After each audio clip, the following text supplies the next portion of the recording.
Baik, Assalamualaikum warahmatullahi wabarakatuh. Selamat malam, Bapak dan Ibu, rekan-rekan semua.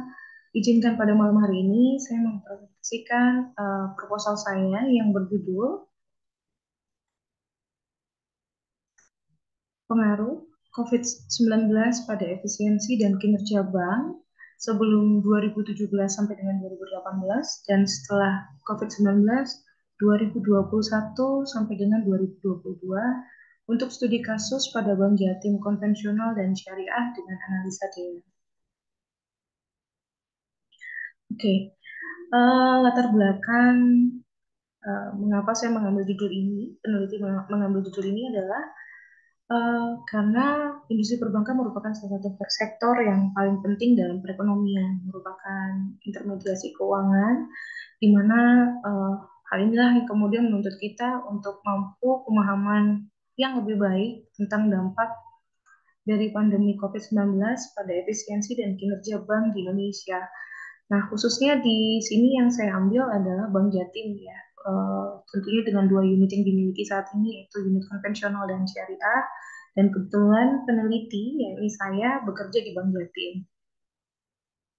Eh, jadi, karena saya merupakan praktisi juga dalam perbankan, jadi saya menilai bahwa kita perlu memahami dan mencari informasi yang sebanyak mungkin terkait kondisi sebelum maupun setelah pandemi, khususnya untuk efisiensi maupun kinerja bank pada masa-masa penelitian yang saya sampaikan tadi atau peneliti pakai. Perumusan masalah yang pertama, apakah dampak pandemi COVID-19 pada efisiensi dan kinerja bank di Indonesia, khususnya Bank Jatim nanti, apa saja strategi yang diambil oleh bank untuk mengatasi dampak pandemi COVID-19 pada kinerja dan dan bagaimana pengaruh strategi yang diambil oleh bank pada efisiensi dan kinerja bank selama pandemi COVID-19. Tujuan penelitian seperti yang saya sampaikan tadi juga, penelitian ini itu ingin mengetahui tingkat efisiensi dari dua unit yang ada di Bank Jatim ya, unit konven dan unit syariah pada masa penelitian ya ini sebelum COVID dan setelah COVID. Jadi sebelum COVID itu bagaimana efisiensi itu dijaga atau bagaimana tingkat efisiensi dari dua unit tersebut. Nah, perbandingannya adalah setelah COVID. Setelah COVID itu bagaimana? Mungkin pada saat COVID itu terjadi penurunan efisiensi ya, atau peningkatan biaya dan sebagainya. Maka setelah COVID nanti kita akan melihat bagaimana perubahannya gitu. Nah, selain tingkat efisiensi, di sini juga kita mencari variabel kinerja yang paling penting yang dapat kita gunakan untuk tetap meningkatkan kinerja dari bank, Bank Jatim khususnya ya, terhadap pendapatan kinerja tentunya, pendapatan unit kerja tentunya. Jadi nanti yang akan kita lihat variabel mana yang paling berpengaruh terhadap kinerja dalam hal ini adalah pendapatan unit kerja. Nah, kerangka penelitiannya, jadi selain nanti menggunakan DEA, gitu ya, kita juga nanti kan akan mencari variabel mana yang paling berpengaruh terhadap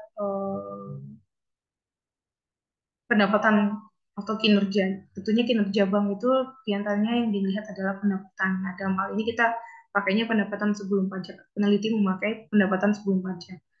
Adapun variabel-variabelnya yang nanti akan dilihat bagaimana pengaruhnya yang paling dominan atau paling signifikan adalah kredit yang diberikan, biaya modal, biaya dana, dan biaya tenaga kerja. Nah, metode yang nanti kita pakai khusus untuk efisiensi, kita akan menggunakan DEA ya, Data Envelopment Analysis dengan skala 0 sampai 1 nanti scoringnya. Kemudian di situ akan menggunakan variabel input berupa aset tetap, biaya tenaga kerja, dan DPK. Sementara variabel outputnya nanti kredit yang diberikan, pengoperasian, dan pengoperasian pendapatan ya. Jadi hasil itu digunakan lagi untuk mencari pendapatan lain gitu. Data dan teknik pengambilan data, data sekunder ya tentunya data sekunder dengan purposive sampling yaitu data-data yang kita kriteria ya, untuk menjadi data sampling kita. Kemudian variabel dependennya adalah pendapatan bank sebelum pajak. Kemudian variabel independennya nanti yang akan kita cari variabel mana yang yang paling berpengaruh terhadap kinerja bank dalam hal ini pendapatan bank sebelum pajak, yaitu ada variabel independen. Pertama adalah kredit yang diberikan, biaya modal, biaya tenaga kerja, dan biaya dana. Sekian presentasi proposal saya, Bapak dan Ibu. Atas segala keterbatasannya, saya mohon maaf.